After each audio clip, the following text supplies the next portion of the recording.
Namaskar, Jai Shri Krishna. Enlightening, text 22 of chapter 4, the process of creation of second canto, the cosmic manifestation of Srimad Bhagavatam. Text 22.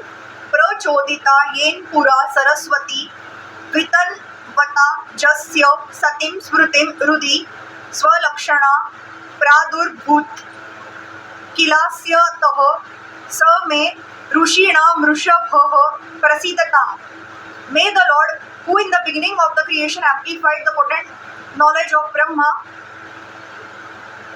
from within his heart and inspired him with full knowledge of creation and of his own self, and who appeared to be generated from the mouth of Brahma, be pleased with me.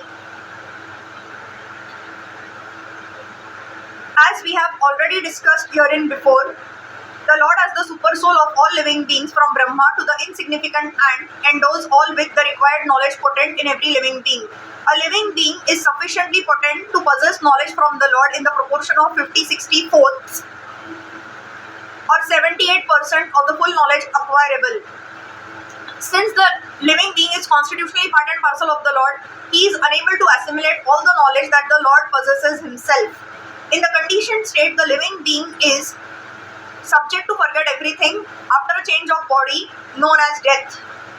This potent knowledge is again inspired by the Lord from within the heart of every living being, and it is known as the awakening of knowledge, for it is comparable to awakening from sleep or unconsciousness. This awakening of knowledge is under the full control of the Lord, and therefore we find in the practical world different grades of knowledge in different persons. This awakening of knowledge is neither an automatic nor a material interaction.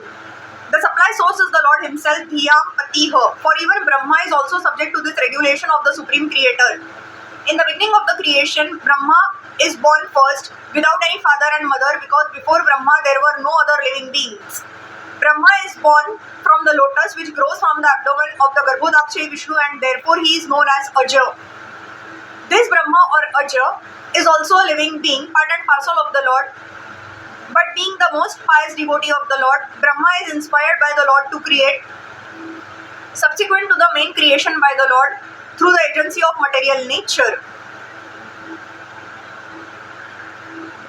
Therefore, neither the material nature nor Brahma is independent of the Lord. The material scientists can merely observe the reactions of the material nature without understanding the direction behind such activities, as a child can see the action of electricity without any knowledge of the powerhouse engineer. This imperfect knowledge of the material scientist is due to a poor fund of knowledge.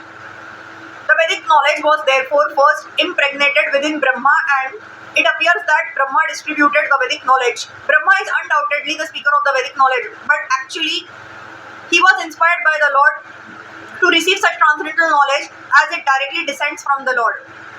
The Vedas are therefore called apaurushaya, or not imparted by any created being. Before the creation the Lord was there, Narayana-parayana paro avyaktat, and therefore the words spoken by the Lord are vibrations of transcendental sound.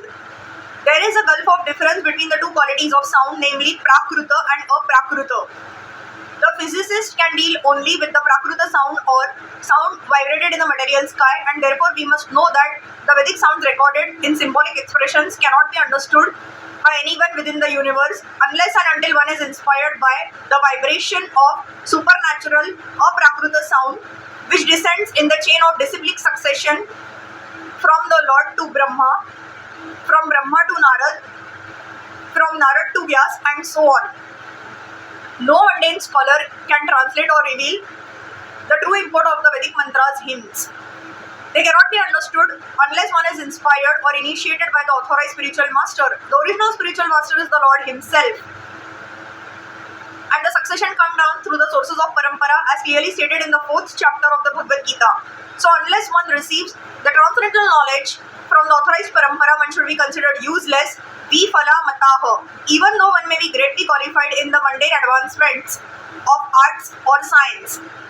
Shukdev Goswami is praying from the Lord by dint of being inspired from within by the Lord, so that he could rightly explain the facts and figures of creation as inquired by Maharaj Parikshit. A spiritual master is not a theoretical speculator like the mundane scholar, but is Shrotriyam Brahmanishtham Hare Krishna.